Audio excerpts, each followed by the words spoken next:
Yeah, I mean, I think the biggest one I would say is that there is no more velvet rope around national TV advertising. That's the biggest one that I can say.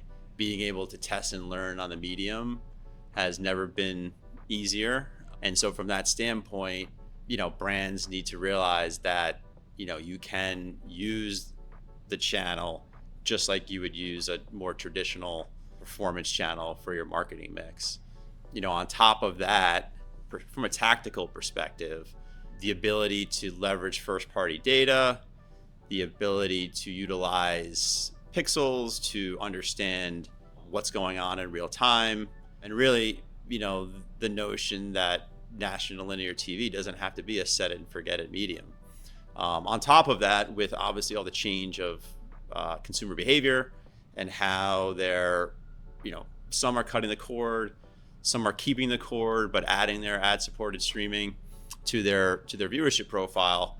That just means that the traditional ways of doing it, if you have been a TV advertiser in the past, are not going to work as well. And so, from that standpoint, what marketers need to think about is how am I going to capitalize on this change?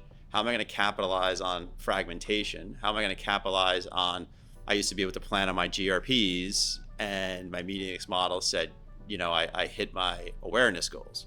When those GRPs aren't that available as they once were and they're fragmented around, you're going to need techniques and platforms to be able to help you and guide you through the murkiness of where people are watching television and when and how often. Because ultimately, as we've uncovered, is that, frequency and over frequency undermines the performance of your campaigns. And so today, marketers need to realize that.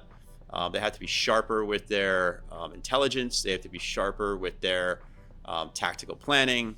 And ultimately, they've got to be engaged in what's happening with the campaigns and find partners that can understand real-time changes and move with those changes to capitalize their investment.